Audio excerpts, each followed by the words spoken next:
আজকে এই মহতী অনুষ্ঠানের শ্রদ্ধা সভাপতি, উপস্থিত নেতৃবৃন্দ, ধানের শীষের প্রার্থী আমাদের অত্যন্ত চেন এবং শ্রদ্ধাভাজন শামসুর রহমান সাহেব এবং সংগ্রামী ভাই এবং বোনেরা, সবাইকে আসসালামু আলাইকুম। আমার গায়ে 102 জ্বর, গলা ভাঙা, তারপরেও আপনাদের মহব্বতের টানে দীর্ঘদিন আপনারা কেমন আছেন তা জানার জন্য, দেখার জন্য আমি এখানে এসেছি। আপনারা কেমন আছেন? আজকের জিনিসপত্রের দাম কি অবস্থা? দেশের অবস্থা ভালো না, আপনারা ভালো নেই। আজকে সাথে এলাকার কয়েক হাজার তরুণ এবং তরুণী তারা বেকার, কর্মসংস্থানের ব্যবস্থা নাই, এখানে বিনিয়োগ হয় না, এখানে কলকারখানা হয় নাই। 72 সালে পাবনা পানি উন্নয়ন বোর্ড থেকে যে বাঁধ করে দিয়েছিলাম, তার ফলে এই সাথী এলাকার মানুষ তারা ফসল পায়। আগে দেখেছি বন্যার প্রকোপে পানিতে ডুবে যায়। যারা বয়স্ক আছেন তারা নিশ্চয়ই বুঝতে পারেন।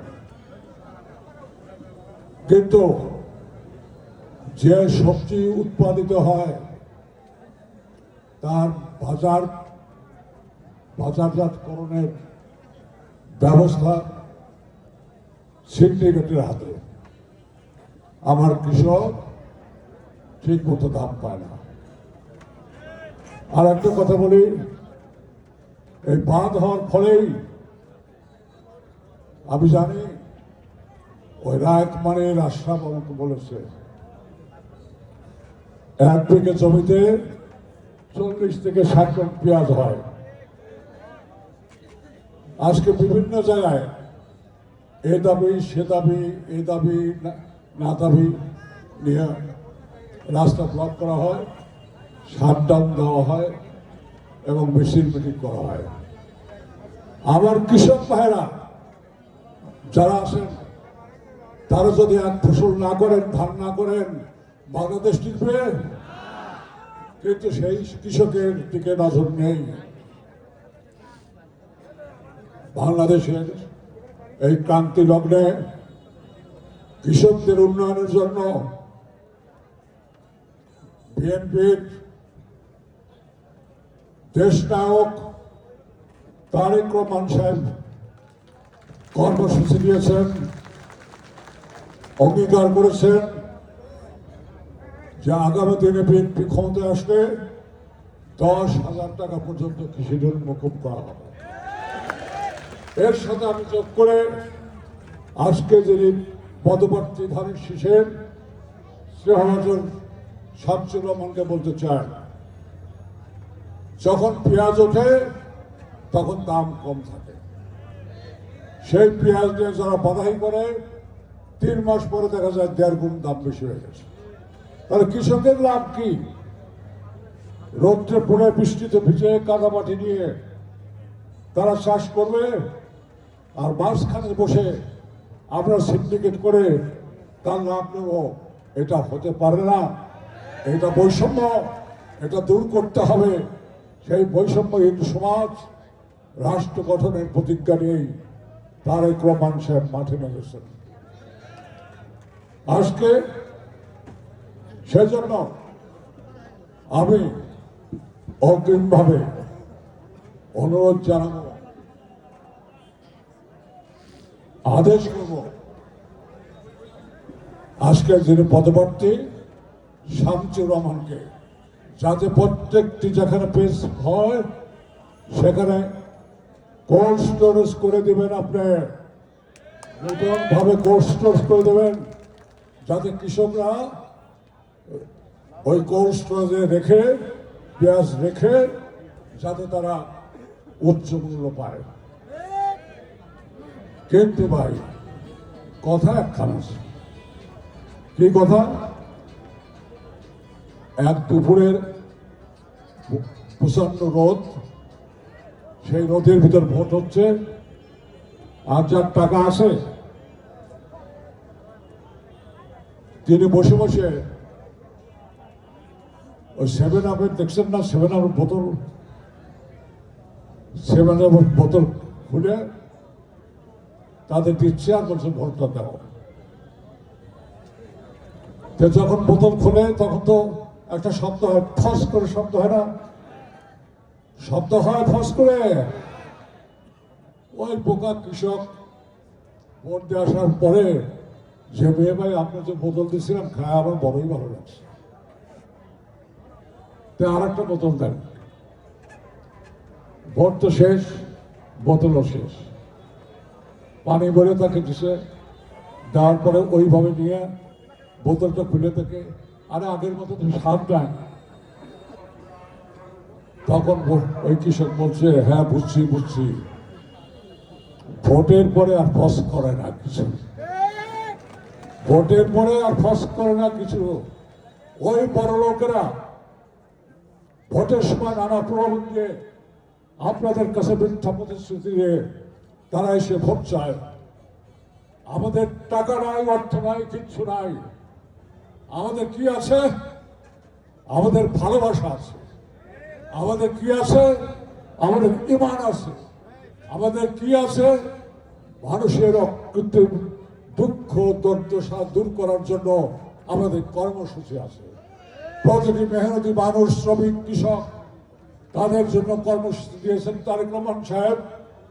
সেই কর্মসূচির মাধ্যমে আমরা বাস্তবায়ন করে এই বাংলাদেশকে বিনির্মাণ করব, এই প্রত্যয় আমাদের এবং এই কথা আমাদের। আমি কিন্তু আপনাদের কাছে ভোট চাইতে আসিনি, ভোট চাইতেই আসেনি। ভোট যার যার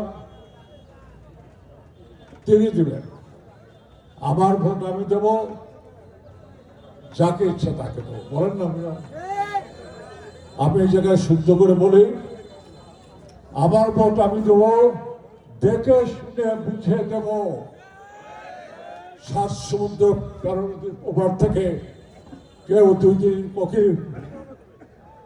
কোকিল পাখির মতো এসে যদি গয়, অন্তত সুমিষ্ট গলা, তারা এসে ভোট দিয়ে আবার 7 সেকেন্ড 13 নদী পারে চলে যাবে, আপনাদের খোঁজও রাখবেন না।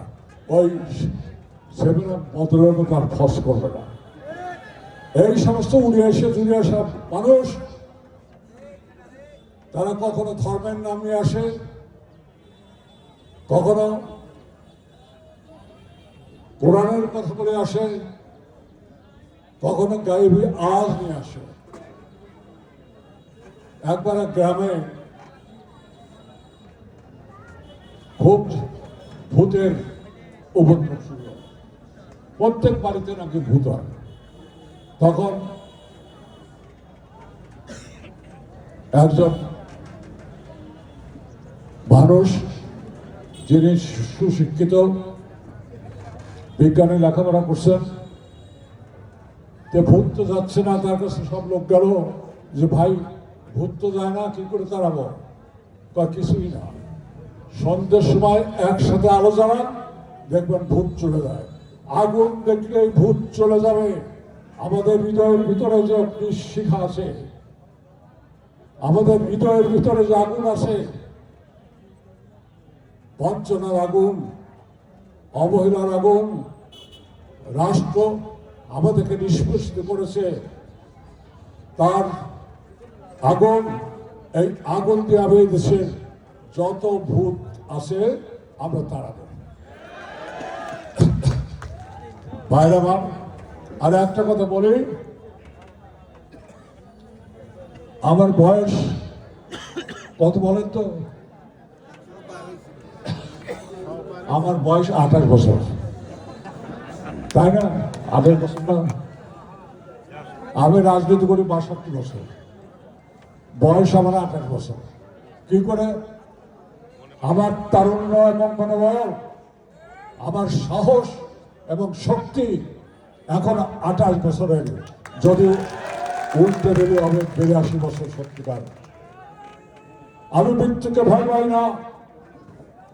আইব খান, তারপর যত যুদ্ধ আসছে কোনোদিন আপোষ করি নাই। 2008 সালের পর থেকে যখন দেখলাম দেশকে পর্যদস্ত করা হচ্ছে, চোর চোরটা সিন্ডিকেট থেকে শুরু করে যারা দুর্নীতি করে টাকা পাচার করছে, তখন সেই দল থেকে আমি দূরে চলে আসি। তারপরে আপনারা ভোট দিচ্ছেন, সে ভোট ছিনতাই হয়ে গেছে। পুলিশ আপনাদের উপর লাঠিচার্জ করছে, আপনাদের উপরে হামলা মামলা করে নাস্তানাবুদ করে দিয়েছে। কিন্তু এবার পরিষ্কার করে বলতে চাই, আমার নামে এই 82 বছর যিনি নাকি সৎ কথা বলেন, তার কমান্ডে থাকা একজন রোকন, তিনি আমার বিরুদ্ধে না 460 জনের বিরুদ্ধে কেস করলেন। কি কেস? সন্ত্রাস দমন। ঈদের পর আমার বাড়িতে গেট টুগেদার ছিল, 50-60 জন বুড়ো বুড়ো আমরা একসাথে হলাম। আপনারা কি আমার বিরুদ্ধে অভিযোগ কি? আমি নাকি অস্ত্র ট্রেনিং দিচ্ছি, আমি নাকি অস্ত্র বাড়াচ্ছি, আমি নাকি সব মানুষকে উদ্বুদ্ধ করছি এই সরকারের বিরুদ্ধে অস্ত্র ধারণ করে উৎখাত করতে হবে। এত বড় মিথ্যা কথা। আমার ওই জায়গায় ওসি ছিল, আমার ওই জায়গায় আইবির লোক ছিল, ডিবির লোক ছিল, তারাও দেখেছে যে লোক মিথ্যা মামলা করে তিনি কি ইমানদার লোক বলেন? যে লোক মিথ্যা কথা বলে ভোট দিতে চায় সে লোক সত্যিকারের বিশ্বাসী লোক?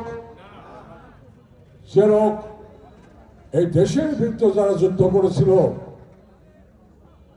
স্বাধীনতার বিরুদ্ধে, সারাদিন ভাই বলেছেন, আমি বলবো না, সেটা 30 লক্ষ লোককে শহীদ করে মানুষকে হত্যা করেছিল, তার জন্য তাদের কোনো অনুশোচনা নাই আছে? তারা প্রকাশ্যে মাপ চেয়েছে কিংবা তার জন্য কোনো দুঃখ প্রকাশ করেছে? করে না। এরা হলো ভণ্ড প্রতারক এবং দেশের বিশ্বাসঘাতক লোক। এই বিশ্বাসঘাতক লোকদের আমাদের চিহ্নিত করতে হবে। এই আসার সময় দেখলাম, আমি শামসুকে বললাম, কি সুন্দর সর্ষের ক্ষেত, কিন্তু সর্ষের ক্ষেতের ভিতরে কিন্তু অগাছা থাকে। এই সোনার বাংলা শস্য শ্যামলা মানুষগুলো সরল সহজ, এর ভিতরে কিছু বেইমান আছে, এর ভিতরে কিছু দেশদ্রোহী আছে, এর ভিতরে জনগণের শত্রু আছে।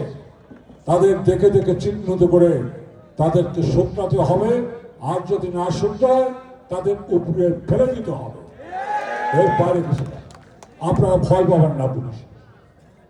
আপনারা যদি সৎ থাকেন, কই পুলিশ তো আমাকে ধরে না। আর একটা দল আওয়ামী লীগের বড় বড় সব নেতারা পালিয়ে চলে গেছে।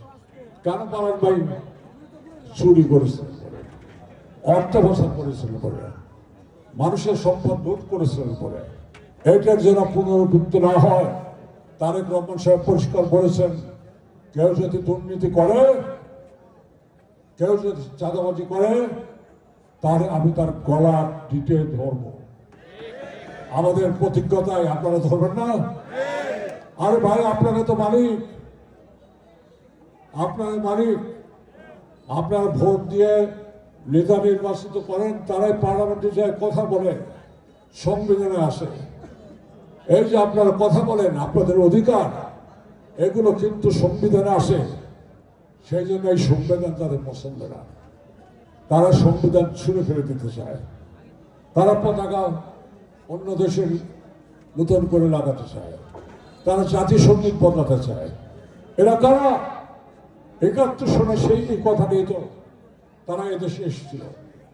এদেশে বলেছে যে নতুন করে এদেশকে ইসলাম করতে হবে। এখন ভাই জীবনে কয়বার মুসলমানই নেই মানুষ? আমি তো একবার নিচ্ছি, আপনারা কয়বার নিচ্ছেন? একবারই নিচ্ছেন। এরা নতুন করে মুসলমান মারাবে,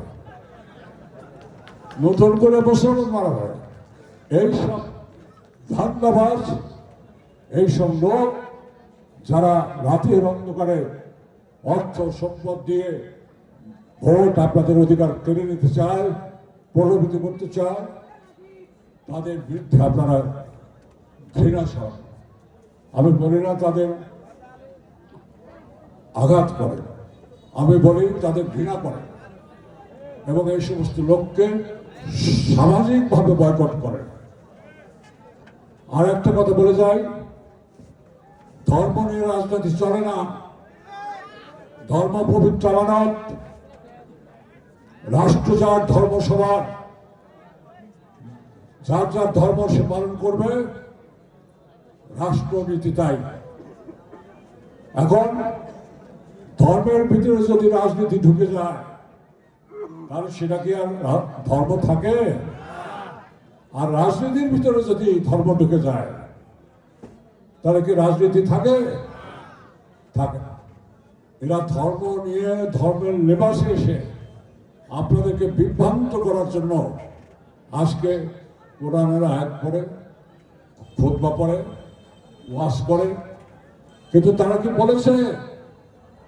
আর্থসামাজিক ভাবে এই যে বাংলাদেশের সংকট চলছে, অর্থনৈতিক ভাবে, সামাজিক ভাবে, রাজনৈতিক ভাবে, কোন ফর্মুলা অনুসারে, কোন রীতি ও পদ্ধতি অনুসারে তারা এটা সলভ করবে, অর্থাৎ সমাধান করবে, বলে না। তারা বলতে পারে না, কারণ ওই শিক্ষা তাদের নাই। একজন কৃষক যে জমি চাষ করে লাঙল দিয়ে, সেই জায়গায় যদি আমি যে চাষ করা শুরু করি তাহলে কি চাষ হবে? হবে না। আপনার জায়গায় আপনি শিক্ষিত, কৃষকের জায়গায় কৃষক শিক্ষিত। অনেকে বলে কৃষক শিক্ষিত না, আমি বলে শিক্ষিত। তার জায়গায় সে শিক্ষিত। একজন কুমার তার জায়গায় সে শিক্ষিত। আমাকে যদি আজকে বলা হয় যে লাঙল চাষ করেন, আমি পারবো না, কিন্তু একজন কৃষক পারে, একজন তাঁতি পারে, একজন কামার পারে, কুমার পারে, যার যার পেশায় তারা স্বশিক্ষিত। আমরা এইসব লোককে এই বিশ্বায়নের যুগে আরো উন্নত প্রযুক্তি দিয়ে কিভাবে আরো বড় করা যায়, আরো শিক্ষিত করা যায়, প্রযুক্তি জ্ঞান দিয়ে সেই ধরনের শিক্ষা ব্যবস্থা আমরা প্রচলন করব এবং এতে কেউ বেকার থাকবে না। আপনারা চান আপনার ছেলেমেয়েরা পাশ করে বেকার থাকুক? আর পরীক্ষা দিতে গেলে মাশাআল্লাহ 10 লাখ টাকার আগে আপনার ছেলের চাকরি হবে না, আর দিলেও যে হবে তার কোনো ঠিকানা নেই। এই ব্যবস্থা ভাঙতে হবে, রাষ্ট্রীয় ব্যবস্থা, এই সমাজ ব্যবস্থা ভাঙতে হবে, এই সিস্টেম ভাঙতে হবে। এই ঘুণি ধরার সিস্টেমকে স্বাধীন বাংলাদেশের রাষ্ট্র চলে না। সেই প্রতিজ্ঞা নিয়ে 31 দফার ভিতরে দেশনায়ক তারেক রহমান দেশবাসীর কাছে অঙ্গীকার করেছেন, এগুলোকে ফেলে দিয়ে আমরা রাষ্ট্রযন্ত্রকে নতুনভাবে মেরামত করে আমরা এগিয়ে যাব। আপনারা সমর্থন করেন না? খালি ভোটের সময় আসলে আসবেন তা হবে না। শামসুর রহমানকে বলি, সব সময় এদের সাথে থাকতে হবে, তাদের সুখে থাকতে হবে, দুঃখে থাকতে হবে, তাদের স্বাস্থ্যকেন্দ্রে থাকতে হবে, উন্নত চিকিৎসার ব্যবস্থা করতে হবে, তাদের কৃষকদের, শ্রমিকদের, মেহনতি মানুষের পাশে থাকতে হবে। না হলে এই দেশকে আমরা এগিয়ে নিতে পারবো না। আর আমরা নিজেরাই যদি দুর্নীতি করি ক্ষেতের বেড়া যদি খ্যাত খায় ফেলা দেয় তাহলে কি ক্ষেতে ফসল হয়? হয় না। সেজন্য এবার বেড়া শক্ত করে দিচ্ছি, যাতে ক্ষেতের বেড়া ক্ষেত না খায়। শামসুর রহমান সাহেব চাইতে সেই কাজটি করবেন। এই যে আমার পাশে আছে শামসুর রহমান সাহেব, আপনারা অনেক কষ্ট করে এখানে এসেছেন। আমি এই বয়সেও দেশের সেবায়, মানুষের সেবায় পরিষ্কারভাবে একটা কথা বলে যেতে চাই, আগামী দিনে আমরা সুখী সমৃদ্ধ বাংলাদেশ করব এবং ধর্ম ব্যবসায়ী যারা আছে সেই ধর্মটা দূর করে আমরা অসাম্প্রদায়িক শোষণমুক্ত প্রতিটি মানুষের কল্যাণে এমন একটা রাষ্ট্র প্রতিষ্ঠা করব, রাষ্ট্র যন্ত্র বিরাজ করব, যাতে যুগ যুগ ধরে বাংলাদেশ বিশ্বের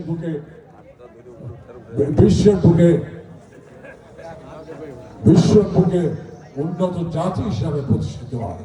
সেই লক্ষ্যে 12 তারিখে আপনার ভোট দেবেন সকাল সকালকে। ভোট দেওয়ার আগে একটা কথা বলি, আগে আপনার বাড়ি ঠিক করেন, নাহলে রাত্রি যা দেখবেন আমার বোর কাছে ফুসফুস করে বেসতে টিকিট বেঁচে যাবে। বাড়ি হেফাজত করেন, পরিবার হেফাজত করেন, প্রতিবাসী হেফাজত করেন, পাড়া হেফাজত করেন, গ্রামকে ঠিক করেন। তারপরে ভোট দিয়ে এইসব ভূতদের যারা কোকিল, যারা মিথ্যা কথা বলে ধর্মের নাম দিয়ে কোরআন হাদিসের নাম করে অগাছা, তাদের বাংলার মাটি থেকে তাদেরকে তাড়িয়ে দিতে হবে। এরপর তারা কে আপনাদের এই আমি আসি, শামসুর রহমান সাহেব, আমি আসি, আজকে যার পাশে আসি সবসময় থাকবো। অকাম কুকামের যদি প্রশ্রয় দেন এই লোকদের ডেকে আপনার বিপদ হবে। আর এরা তো আমার মালিক, ওই রিক্সা তার পায়ে হাতে আমি সালাম করি, ওই শ্রমিক তার পায়ে হাতে আমি সালাম করি, ওই কৃষক তার পায়ে হাতে সালাম করি। কেন করি? সে নিজের কর্ম নিজে করে খায়, আর আমরা অন্যের কর্ম ভাগ বসায় খাই। আমরা হলো ভদ্র লোক, আর ওরা আসলে বলবো চাষা, ওরা আসলে বলে তাদের। সে যাই হোক, আগামী দিনে জবাবদিহিমূলক সরকার হবে এবং শামসুর রহমান সাহেব কখনোই জনগণের কাছে জবাব না দিয়ে থাকতে পারবেন না। তার কারণে মিটিং থেকে শামসুর রহমান সাহেবকে এখন জিজ্ঞেস করা হবে রাস্তাঘাটে কি হলো, স্কুল কলেজ কেমন চলছে এবং মানুষের কর্মসংস্থান কি ব্যবস্থা করছে, রাষ্ট্রভাবে তার ব্যবস্থা করেন। আপনাদের সবাইকে ধন্যবাদ। আল্লাহ আপনাদের রহম করুন, আমার জন্য দোয়া করবেন, আপনাদের সবাই জন্য সুরক্ষা হলো। এবং এই বলে আপনাদের কাছ থেকে আমি বিদায় নিতে চাই। এবার সভাপতি সাহেব কিছু বললেন।